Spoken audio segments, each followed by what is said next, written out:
Assalamualaikum warahmatullahi wabarakatuh. Saya Muhammad Adam Idham Ismail. Saya pelajar di PP Uniza Putrajaya, nombor matrik 074100. Dan hari ini saya akan menjawab soalan yang telah diberikan oleh pensyarah saya, iaitu Ustaz Husin, iaitu pensyarah bagi subjek pentaksiran pembelajaran. Okey. Di sini ada dua soalan yang telah diberikan kepada kami semua. Okey, soalan yang pertama ialah apakah proses selepas soalan siap dibina dan sebelum murid menjawab secara sebenar dalam peperiksaan. Dan soalan yang kedua adalah apakah itu taksonomi belum dan bagaimanakah ia diaplikasikan di dalam penilaian dan pentaksiran pembelajaran. Sebelum saya menjelaskan ataupun menjawab soalan yang telah diberikan, izinkan saya menjelaskan dulu apa yang langkah-langkah yang terawal yang perlu guru-guru itu laksanakan. Okey. Guru-guru mestilah membuat jadual penentuan ujian, iaitu yang dimasukkan secara ringkasnya ialah JPU. JPU ini adalah bermaksud secara mudahnya untuk kita faham, maksudnya adalah kerangka pembinaan soalan item ujian. Okey. Ianya adalah langkah-langkah yang terawal sebelum kita membina satu set soalan yang lengkap. Okey, JPU ni adalah satu set soalan. JPU ni adalah langkah-langkah yang awal sebelum kita membina satu set soalan yang lengkap, sebelum kita bagi kepada murid lah. Itulah yang dimasukkan dengan JPU. JPU ini juga dibina bagi memastikan murid diuji dengan menggunakan soalan yang relevan dan mengikuti sukatan pelajaran yang serta objektif pengajaran yang lengkap. Ataupun yang kita nak faham JPU ini juga dibina oleh guru sendiri ataupun penggubal soalan, penggubal sukatan pelajaran ataupun jabatan-jabatan seperti jabatan pelajaran kita sendirilah yang menggubal JPU itu. Okey, terdapat beberapa langkah yang membolehkan guru-guru itu membuat jadual penentuan ujian, iaitu JPU. Langkah yang pertama ialah guru-guru itu mesti mengkaji sukatan pelajaran. Kerana sukatan pelajaran itu perlu dikaji kerana untuk memperoleh maklumat yang menyeluruh tentang kurikulum yang dibina. Okey, langkah yang kedua ialah menganalisis objektif pengajaran. Guru-guru haruslah menganalisis terlebih dahulu objektif pengajaran untuk menentukan pelajaran pengetahuan dan kemahiran yang perlu diuji. Okey, JPU ini juga ada 3 fasa, iaitu paksi yang pertama ialah paksi kandungan, paksi kemahiran dan paksi wajaran. Okey, untuk langkah yang ketiga ialah guru-guru ialah menentukan jenis soalan. Guru-guru mestilah menggubal dan membentuk soalan yang sesuai berdasarkan tajuk bagi setiap subjek, dan guru-guru mestilah membuat soalan itu mengikut peringkat soalan yang hendak dibina dan aras kemahiran yang hendak diletakkan dalam soalan yang ingin dibina. Guru-guru mestilah membina soalan yang bersesuaian dengan isi pengajaran dan tahap kecerdasan murid itu sendiri. Okey, langkah yang keempat ialah langkah yang terakhir, menentukan bilangan soalan. Guru-guru haruslah membina soalan yang cukup untuk mewakili kandungan domain objektif, kandungan domain objektif dan peringkat objektif pengajaran yang hendak diukur kepada pelajar itu sendiri. Okey, apakah yang dimaksudkan dengan domain? Domain ialah yang dimaksudkan dengan domain ialah objektif utama yang ada pada elemen-elemen seperti kognitif, efektif dan psikomotor.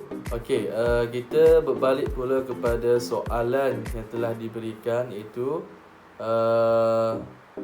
guru-guru ni hendaklah membuat ujian rintis terhadap murid. Okey, apakah yang dimaksudkan dengan ujian rintis? Ujian rintis ini ialah ujian pra ataupun ujian yang kita panggil ujian percubaan. Ujian percubaan ini hendaklah dilakukan kepada murid kita itu sendiri. Okey, ujian rintis ini bertujuan untuk kita mengetahui tahap kesukaran soalan itu berjaya ataupun tidak kepada murid. Okey. Jadi bila kita buat ujian rintis ni, kita dapat mengetahui tahap pencapaian pendidikan murid itu berada di tahap yang mana, di rendah, sederhana ataupun tinggi. Okey, kenapakah ujian rintis ini dilaksanakan? Apakah tujuan ujian rintis ini dilaksanakan? Okey, tujuan ujian rintis ini dilaksanakan adalah bagi mendapatkan satu maklum balas responden daripada murid tentang soalan-soalan yang kita bina, yang kita bina itu. Okey, bila kita buat soalan, kita mesti nak tahu kan maklum balas daripada murid itu sendiri, sama ada soalan kita itu susah, senang ataupun daripada tahap sederhana. Itulah maklum balas daripada murid. Dan seterusnya ialah tujuan yang seterusnya ialah untuk menganggar kepercayaan instrumen yang kita gunakan, instrumen yang telah digunakan. Okey, contohnya soalan yang kita bina itu berjaya ataupun tidak. Sekiranya soalan yang kita bina itu berjaya, maka soalan itu boleh diteruskan bagi kepada murid. Sekiranya soalan yang kita buat itu tidak berjaya, kita boleh baiki balik soalan-soalan yang tak berjaya itu, kita boleh baiki balik. Dan boleh kita test balik kepada murid sama ada berjaya ataupun tidak. Setelah kita membuat ujian rintis terhadap soalan-soalan yang telah kita buat itu, seterusnya kita mestilah membuat satu proses, iaitu yang dinamakan proses kesahan. Okey, kesahan itu bermaksud merujuk kepada ketetapan, kebenaran dan kekuatan soalan yang membolehkan isi-isi penting isi-isi soalan tersebut diguna pakai. Contohnya, bila kita buat soalan ini dan contohnya saya buat soalan pendidikan Islam. Soalan pendidikan Islam ini saya akan buat dan saya akan hantar kepada pakar dalam bidang pendidikan Islam. Dan pakar-pakar inilah yang akan menyemak soalan-soalan kita sama ada betul atau salah, perlu dibaiki ataupun tidak. Dan pakar-pakar bidang ini akan merujuk kepada JPU yang telah ditetapkan. Okey, dalam JPU ni merangkumi banyak prosedur-prosedur dia yang lengkap. Dan pakar-pakar bidang akan merujuk kepada JPU dan dia akan membuat satu soalan yang orang kata soalan yang sempurnalah untuk kita membagikan kepada murid selepas membuat kesahan ini. Yang perlu kita tahu adalah kesahan adalah pakar-pakar bidang yang akan mengesahkan soalan-soalan kita itu betul ataupun salah untuk kita membagikan kepada murid. Okey, selepas kita sudah melalui proses kesahan, kita perlu pula pergi pada proses kepercayaan, iaitu bila mana telah disahkan soalan kita itu dan kita perlu test, pergi kepada murid untuk buat test sama ada soalan yang kita bina itu boleh diguna pakai atau tidak boleh diguna pakai. Dan dia ada skala dia, skala yang boleh diguna pakai ataupun skala yang tidak boleh diguna pakai. Okey, skala yang boleh diguna pakai ialah bila mana kita buat test kepada murid Bermaksud skala itu 7 ke atas, ianya boleh digunakan pakai. Manakala kalaulah sekiranya kita membuat test kepada murid, skalanya menurun 7 ke bawah. Bila mana skalanya menurun 7 ke bawah, bermaksud soalan kita itu gagal. Bermaksud kat sini kita perlu baiki soalan kita itu dan kita perlu pergi kepada proses kesahan balik.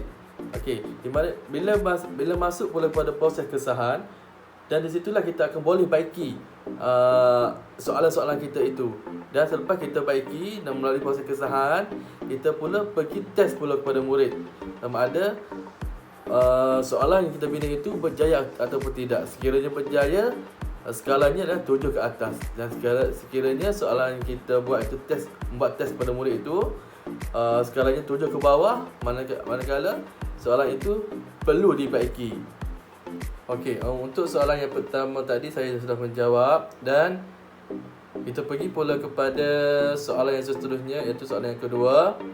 Yang soalannya berbunyi, apakah yang anda faham tentang taksonomi belum dan bagaimanakah ia diaplikasikan dalam pentafsiran dan penilaian? Okey, taksonomi belum ini ialah satu struktur ataupun satu sistem yang boleh mengenal pasti tahap kemahiran seseorang itu ataupun tahap kemahiran seseorang individu.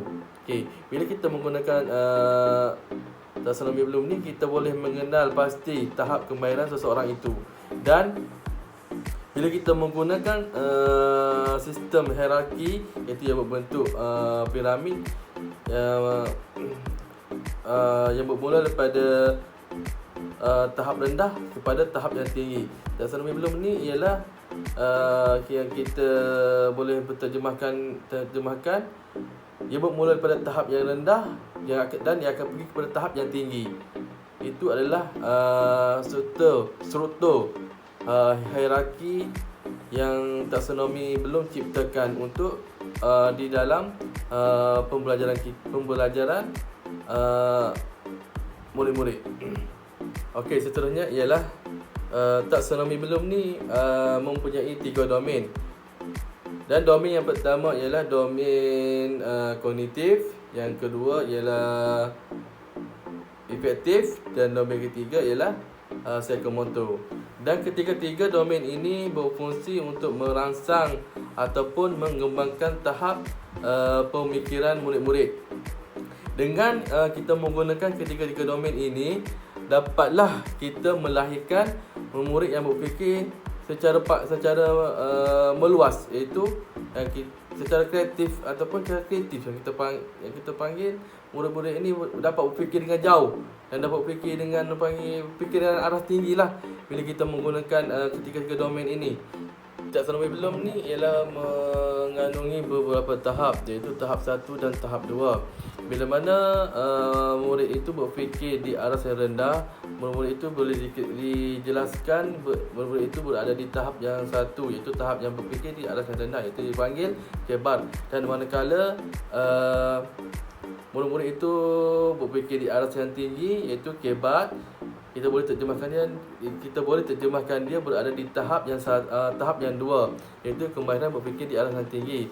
Dan hierarki dan maksud hierarki taksonomi belum ni ialah pada tahap yang pertama, iaitu kebar, murid-murid itu hanyalah boleh mengingati dan memahami. Yang ini ialah murid-murid itu berada di tahap kebar, iaitu tahap yang 1.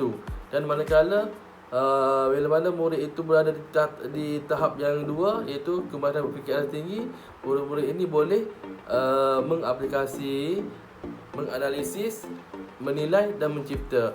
Iaitu adalah hierarki taksonomi belum yang bila mana kita gunakan untuk kita mendidik anak-anak kita ini untuk dalam sistem pembelajaran. Iaitu bila mana murid itu berada di tahap yang 1 yang kita panggil kebar, dan bila mana murid itu berada di tahap yang 2 yang kita panggil kebat. Okey.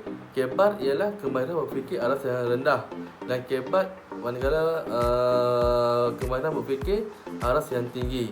Itu adalah maksud taksonomi belum ataupun hierarki taksonomi belum. Okey, soalan seterusnya ialah bagaimana teori taksonomi belum ini diaplikasikan dalam pentaksiran dan penilaian. Okey, izinkan saya menerangkan apakah itu pentaksiran dan apakah itu penilaian.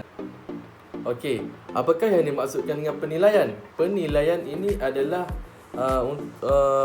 untuk kita mengetahui satu tahap kefahaman murid secara berkala. Ianya boleh dilakukan secara individu dan penilaian ini ialah boleh dilakukan secara individu dan tidak boleh dilakukan secara beramai-ramai. Kalau dilakukan secara beramai itu adalah dipanggil pentaksiran. Okey, yang akan dijelaskan kepada kejap lagi. Okey, penilaian ini adalah contohnya kita membuat satu soalan. Contohnya soalan penggal, ujian penggal. Itu adalah untuk kita mengetahui tahap sampai mana tahap pelajar itu mengingati apa yang kita belajar, apa yang dia belajar. Dan penilaian ini adalah secara sumatif, iaitu ujian SPM ataupun ujian akhir tahun. Dan penilaian ini mengandungi grade ataupun markah yang kita boleh isi dan kita boleh tahu, kita boleh nilai tahap pencapaian murid sampai mana murid itu boleh menguasai daripada bulan 1 sampai akhir tahun ataupun bulan 1 sampai bulan 7, iaitu ujian penggal. Dan penilaian ini kita boleh tahulah apakah tahap pencapaian murid, sama ada murid ini boleh menguasai atau tidak boleh menguasai. Itu adalah yang dinamakan penilaian. Okey, manakala pentaksiran ini ialah satu proses pengumpulan data murid atau maklum balas murid terhadap mata pelajaran yang dipelajari. Dan pentaksiran ini ialah yang dilakukan secara berterusan, iaitu macam sekarang ni yang kita panggil ujian PTD. Ujian PTD ini adalah ujian pentaksiran bilik darjah. Bila mana kita membuat ujian pentaksiran bilik darjah, kita dapat mengetahui pelajar-pelajar itu menguasai tak tajuk yang kita ajar, menguasai tak subtopik yang kita ajar. Dan pentaksiran ini adalah lebih umum, dan pentaksiran ini formal dan tidak formal. Dan yang kita boleh buat lagi untuk pentaksiran ialah soal selidik. Di dalam kelas itu kita boleh membuat soal selidik untuk pentaksiran kepada murid-murid itu sendiri.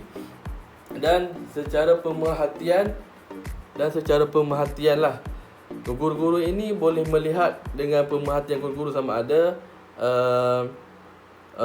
guru itu mentafsir murid-murid itu segi apa, tingkah lakunya, tahap kecerdasannya, tahap yang boleh membaca ataupun boleh menjawab. Yang itu adalah pentaksiran. Yang dinamakan pentaksiran itu ialah ianya dilakukan secara berterusan. Berterusan. Ianya tak sama seperti penilaian. Penilaian ni ianya mengambil masa yang lama. Tetapi pentaksiran ni adalah mengambil masa yang sekejap saja. Bila kita mengajar subtopik dan guru itu boleh mentaksir, membuat pentaksiran kepada murid itu sendiri. Contohnya kita ajar subtopik yang kecil, dan selepas kita habis mengajar, kita soal lah murid-murid kita. Dan di situ kita akan dapat tahu, kita akan dapat tafsir, dan kita akan dapat beri markah kepada murid itu. Murid ini dapat berapa, murid ini dapat berapa. Itu adalah yang dimaksudkan dengan pentaksiran. Okey, berbalik pada soalan tadi, bagaimana kita nak aplikasikan penilaian dan pentaksiran itu menurut taksonomi belum. Okey, untuk penilaian ni ialah tertakluk kepada guru itu sendiri. Guru Guru-guru itu boleh membuat soalan ujian penggal kepada murid ataupun ujian akhir tahun untuk mengetahui tahap pencapaian murid ataupun tahap kemahiran murid dalam sesuatu subjek itu. Dan dalam soalan itu mestilah mengandungi soalan-soalan yang ditetapkan, iaitu yang pertama senang, sederhana, susah. Yang ketiga-tiga ini mestilah ada dalam soalan-soalan yang guru-guru itu nak buat soalan untuk bagi kepada murid. Contohnya guru-guru itu nak buat soalan ujian penggal. Okey. Dalam ujian penggal itu guru-guru tu mestilah menitik beratkan 3 benda yang saya sebutkan tadi, iaitu soalan yang mengandungi senang dan sederhana dan susah. Dan peratus-peratus soalan-soalan ini ditetapkan oleh guru itu sendiri, sama ada nak buat soalan yang senang itu 20% dan sederhana itu 40% dan susah itu 50%. Itu adalah masuk kepada guru, tertaluk kepada guru itu sendiri. Macam mana guru-guru itu nak buat soalan-soalan untuk mengetahui ataupun untuk nak tahu pencapaian murid daripada awal sampai ke penggal, sampai ke ujian penggal. Okey, untuk pentaksiran pula, guru-guru ini boleh merujuk kepada sistem taksonomi belum, iaitu teori taksonomi belum, iaitu guru-guru ini boleh merujuk kepada K-bar ataupun K-bar, yang mana sistem hierarki taksonomi belum ni mengandungi yang pertama ialah K-bar, mengingati ataupun memahami, dan seterusnya mengaplikasi, menganalisis, menilai dan mencipta. Dalam untuk mentaksir murid-murid ini, guru-guru ini boleh merujuk kepada hierarki taksonomi belum. Dan contohnya guru-guru itu nak buat pentaksiran kepada murid itu dengan menggunakan amalan solat. Contohnya amalan solat. Amalan solat ni guru-guru ini boleh mentaksirlah murid-murid. Macam mana murid-murid itu boleh lakukan, boleh tak ambil wudu, boleh tak solat. Guru ni boleh mentaksir, mentaksir pada itu dan boleh memberi markah kepada murid dengan orang kata dengan mudahlah guru-guru itu boleh bagi markah. Dan kelemahannya kat sini ialah sama ada murid itu pandai ataupun tidak pandai. Di situlah memainkan peranan penting kepada guru, sama ada nak bagi berapa markah kepada murid-murid itu. Okey, di situlah ulasan saja terhadap soalan-soalan yang telah Ustaz bagi. Kalau ada kurang ataupun salah, Ustaz perbetulkannya.